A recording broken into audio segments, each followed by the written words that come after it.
त्र्यंबकम यजामहे सुगंधिम पुष्टिवर्धनम उर्वारुकमिव वंदनात् मृत्यु मोक्षाय ममतात्। हे तीन नेत्र वाले शिव, हमें मृत्यु और बंधनों से सदैव के लिए मुक्त करें। बहुत समय पहले एक पवित्र वन था, तारुक वन। वहाँ अनेक ऋषि मुनि तपस्या करते थे और वे वेद, यज्ञ और कर्म कांड में निपुण थे।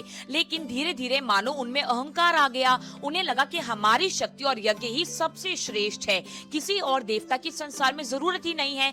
तब भगवान शिव जी ने उनका अहंकार दूर करने का सोचा। वे उस वन में एक अद्भुत तपस्वी के रूप में तपस्या करने के लिए पहुंचे। उनका भस्म लगा शरीर शांत और अलौकिक तेज से भरा, मुख पर इतना तेज प्रकाश था कि सभी ऋषियों की पत्नियां उन्हें देखकर उन पर आकर्षित होने लगी। तब ऋषियों को बहुत क्रोध आया। उन्हें लगा कि ये कोई साधारण ऋषि नहीं है, ये उन्हें भ्रमित करने के लिए आया है। उन्होंने अपने यज्ञ की शक्ति से एक भयंकर बाघ उत्पन्न किया और उसे शिव जी पर छोड़ दिया। बाघ बहुत क्रूर और शक्तिशाली था, लेकिन शिव जी बिल्कुल शांत थे। उन्होंने बाघ को देखकर कोई प्रतिक्रिया नहीं करी पहली बार में, पर अगले ही क्षण उन्होंने उस बाघ का वध कर दिया और फिर उसकी खाल उतारकर अपने शरीर पर धारण कर ली। लेकिन इसके बावजूद भी ऋषियों ने हार नहीं माने। उन्होंने कई अस्त्र शस्त्रों से शिव जी पर वार किया, पर शिव जी ने भी उन सब अस्त्रों को काट गिराया।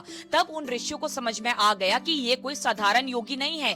फिर उन्होंने भगवान शिव जी के आगे प्रार्थना करी कि आप हमें अपने असली रूप के दर्शन दीजिए। वे सब ऋषि प्रभु के दर्शन पाकर चकित रह गए और भगवान शिव जी के चरणों में गिर गए वे सब, और फिर उनसे क्षमा मांगी। अब शिव जी का बाघ की खाल पहनना ये दर्शाता है कि बाघ अहंकार और क्रूरता का प्रतीक था और उसकी खाल पहनना अहंकार पर विजय को दर्शाता है। शिव जी हम सभी लोगों को यह सिखाते हैं कि सच्ची शक्ति अंदर की शांति में है, ना कि दिखावे में।